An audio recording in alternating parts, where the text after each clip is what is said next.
اللہ دی جڑی عطا ہے اس بندے دے نہیں شامل حال ہو جاندی ہے، یعنی ان دی پکڑ ہوندی وچ طاقت رب دی ہوندی، چلدا وہ ہوندا ہے، چلدا وہ ہے لیکن طاقت رب دی ہے کیونکہ رب دا بن جاندا ہے۔ اور قربان جائیے پھر یہ وہ مقام ہے کہ بندہ نزدیک بھی سن لیندا ہے، دوروں بھی سن لیندا ہے۔ ہن میں اتنے ایک تانوں عرض کرن لگیا عقیدے دی گل کر دواں کہ ایک بندہ ہے مومن دی شان ہے کہ جدوں وہ رب دا قرب حاصل کر لیندا ہے انہوں یہ مقام اور مرتبہ مل جاندا ہے، وہ دوروں بھی سن لیندا ہے جناب نزدیکوں بھی سن لیندا ہے، تے وہ ان دی پہنچ نہیں بڑی دور تک ہو جاندی ہے۔ تے پھر ذات مصطفیٰ دے بارے تہاڈا کی خیال ہے؟ ایک بندہ ہے مومن دی یہ شان ہے تے جن دے صدقے سارا کچھ ملیا ہے، جن دے صدقے ساریاں عزتاں ملیاں، جن دے صدقے انسان نو شعور ملا ہے، جن دے صدقے اللہ نے سانو ہدایت عطا فرمائی ہے، ہدایت دا نور عطا فرمایا ہے، ہدایت دا رستہ عطا فرمایا ہے، اور جن دے صدقے نہیں اللہ کتاب ہے نہیں قرآن پاک ملا ہے سانو، قربان جائیے۔ تو ذات مصطفیٰ دا مقام ورا الورا ہے کہ یا مصطفیٰ خیر الورا، میرے آقا تیرے جیا کوئی نہیں، کنوں کما تیرے جیا، میرے آقا تیرے جیا کوئی نہیں، یا مصطفیٰ خیر الورا، میرے آقا تیرے جیا کوئی نہیں، یا مصطفیٰ خیر الورا۔ بیت المقدس میں جب حضور علیہ السلام مصلی رسول تے کھڑے ہو گئے تو سب نبیوں اور رسولوں نے کہا آقا تیرے جیا کوئی نہیں،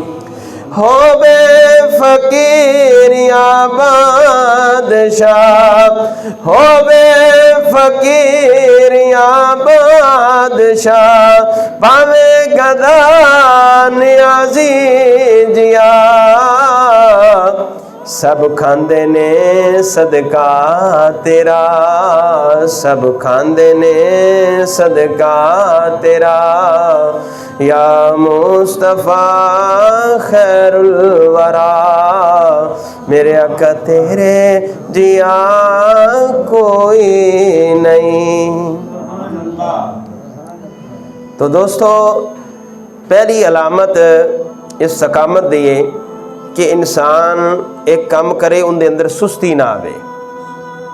کوئی بھی نیک کام میں انہیں کرنا شروع کر دیتا ہے، نیکی دا کام میں 5 وقت دی نماز شروع کر دیتی ہے، پھر ان دے اندر سستی پیدا نہ ہوئے، قرآن دی تلاوت شروع کر دیتی ہے پھر پابندی ہو جائے، کوئی بھی نیک کام میں تو لہذا ان دے اندر انہیں سستی پیدا نہ ہوئے، یہ پہلا مقام ہے۔ اور دوسرا یعنی کہ درمیان والا یعنی استقامت نشانی میں سے یہ ہے کہ ان کی منزل میں ٹھہر، یعنی انتہائی درجہ والوں کی استقامت کی علامت ہے کہ ان دے اندر ٹھہر پیدا بھی کچھ دن کر لیا، یعنی استقامت دے پہلے مقام دے نہیں پہنچیا، بھی کچھ دن کر لیا، پھر رمضان آیا تو نمازاں دی پابندی جناب ذکر و اذکار دی قرآن دی تلاوت دی، بس رمضان گیا تو بس فارغ،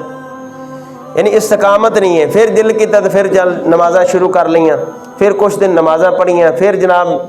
پھر یعنی ٹھہر پیدا ہو گئے، ٹھہر گیا، پھر کچھ دنوں تو بعد پھر یعنی یار کچھ کر لئیے یار کی کر لے، تو لہذا یہ درمیان والا درجہ ہے۔ تو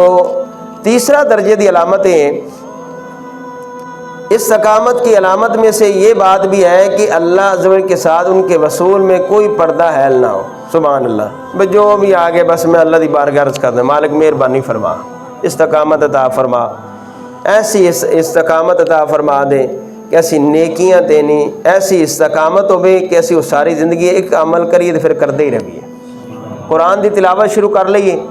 اگر جے ساڈا آخری وقت آ گیا ہے، ہاں جی آخری وقت ہے لیکن پھر بھی ساری زبان دے قرآن پاک دی تلاوت جاری ہوگی، ایسا کرم ایسا فضل ہوئے گا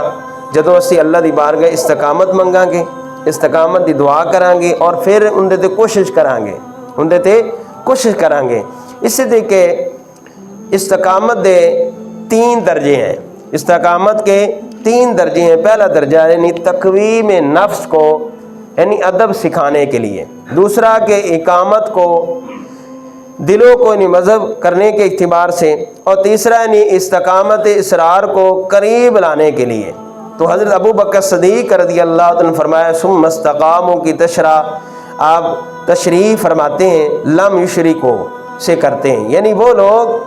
اللہ کو اپنا رب تسلیم کرنے کے بعد اس کے ساتھ یعنی کسی کو شریک نہیں ٹھہراتے۔ اور حضرت عمر فاروق رضی اللہ عنہ فرماتے ہیں کہ وہ لومڑی کی طرح دائیں بائیں نہیں ہوتے، یعنی دھوکہ نہیں دیتے۔ تو حضرت ابو بکر صدیق ان کا قول یعنی توحید میں اصول کی رعایت پر محمول کیا جاتا ہے، اور حضرت عمر فاروق رضی اللہ عنہ کا جو قول ہے طویل کو ترک کے شرائط کی پابندی کرنے پر محمول ہے۔ اور حضرت ابن عطا رحمۃ اللہ فرماتے ہیں دل کو صرف اللہ عز و جل کے ساتھ لگانے میں استقامت اختیار کرو۔ اسی طرح حضرت ابو علی آپ فرماتے ہیں کہ استقامت والے ہو جاؤ، کرامت کے یعنی طالب نہ بنو، یعنی بے شک تمہارا نفس کرامت کی طلب میں متحرک رہے اور تمہارا رب عز و جل تم سے استقامت کا مطالبہ کرتا رہے۔ اسی طرح نبی کریم صلی اللہ تعالیٰ علیہ وآلہ وسلم حضرت ابو علی فرماتے ہیں کہ رسول اکرم صلی اللہ علیہ وسلم کو خواب میں دیکھا تو میں نے آپ صلی اللہ علیہ وسلم سے عرض کیا یا رسول اللہ صلی اللہ علیہ وسلم آپ سے مروی ہے، حضور صلی اللہ علیہ وسلم سے مروی ہے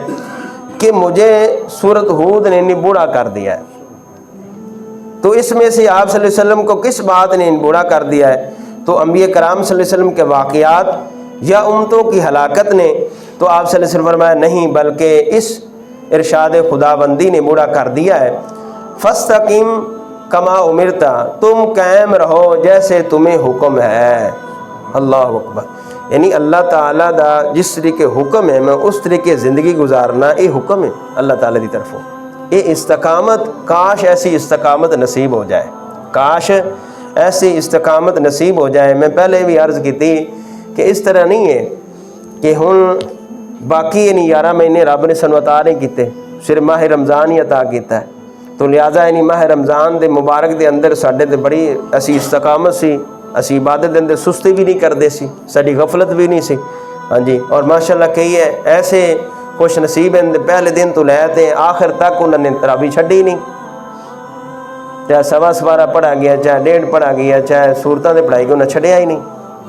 اور کئی ایسے سی انہوں نے نماز دی پابندی کی تھی، پھر تکبیر اللہ نہ پڑھتے، یہ استقامت ہے۔ کاش ایسی نصیب ہو جائے، کاش ایسی استقامت نصیب ہو جائے۔ اور پھر ماشاءاللہ ہر نماز سے تمہیں بھی ماشاءاللہ زیارت ہوئی ہونی ہے، نظارہ تسی ویکھو ہر نماز سے رونق لگی ہوندی سی، 10 منٹ 15 منٹ پہن لوگ ادھر بھی تلاوت کر رہے ہیں قرآن دی، ادھر بھی تلاوت کر رہے ہیں۔